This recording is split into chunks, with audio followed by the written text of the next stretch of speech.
All right, we're about 39 days away from race day, and there is a lot to do, so let's get to it.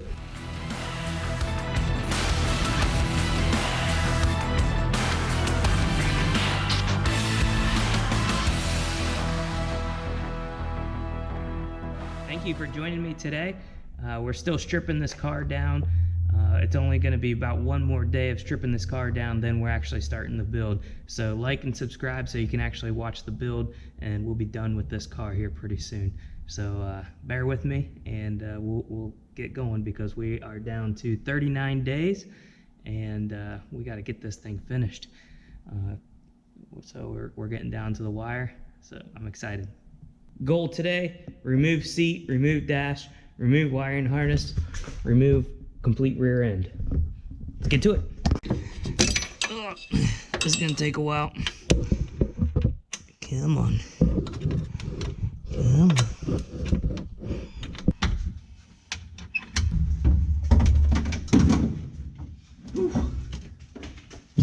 There we go.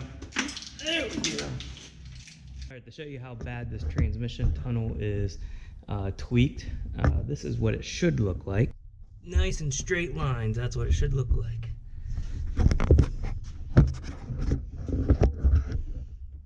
No kinks or creases, all straight. This is what this one looks like. Twisted, folded, all up through here. That was a nasty hit. You can see here where the steering wheel actually got shoved over to the roll cage here and got pushed up against there pretty good. My fire suit actually got pinched right in between there when it wrecked. I had to pull it out. We're gonna go ahead and pull the steering wheel off here.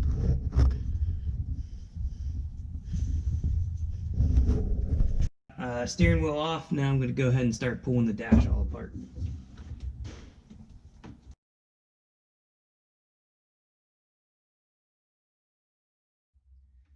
All right, if any of you have been following me for a while, you've seen that I was installing this little thing from China to get the fog from the windshield.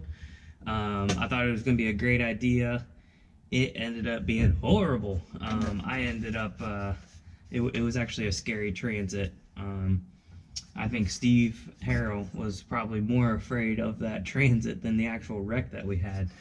Just because it was pouring down rain, the windshield was all fogged up. This thing was not working at all. So this thing is junk. Don't use it. Don't use it to defog your windshield in a race car.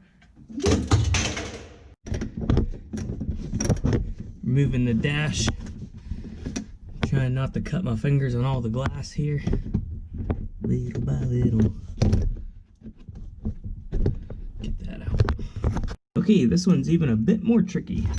Actually gotta shove this glass up out of the way to get to this.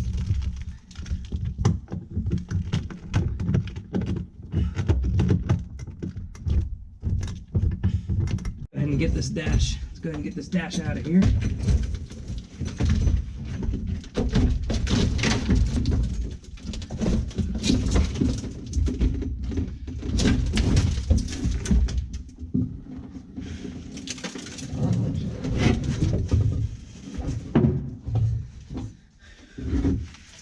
And I'll go ahead and put this in the new car. Still usable, and it's already torn apart, ready to fit the cage. And it's out! Alright, I'm just getting this hood roof scoop off. I actually bought this on day 2 of Southern High Force Rally last year. It got extremely hot inside, and I had 0 ventilation, and that was a big mistake, So I ended up finding this hood scoop at AutoZone, and we cut a hole in the roof and everything, and cut a hole in the roof and made it work, and it made a huge difference. So last minute situation, hey, this worked pretty well. The new car actually got a little better roof scoop that actually has vents going to the side. Should help a lot better. And I'm actually going to reuse this sunroof cover just because it's already made, it's already the right size, and we can just drill a couple holes and throw some rivets in. But I got to drill these ones out now. All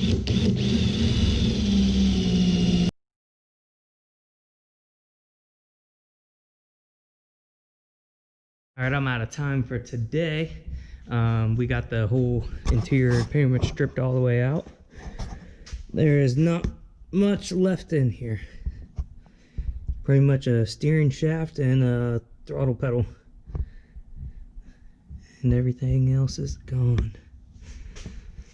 So we got 2 more doors to take off over there, and the whole rear end, fuel tank, and skid plates underneath. So everything underneath is what's next. And then the rear bumper. But everything else is pretty much gone. All the harnesses are out. They're over there. And everything in the engine bay that I'm pretty much wanting to get out is all gone. This car is soon gonna be going away. It's a sad day, but brighter days are ahead.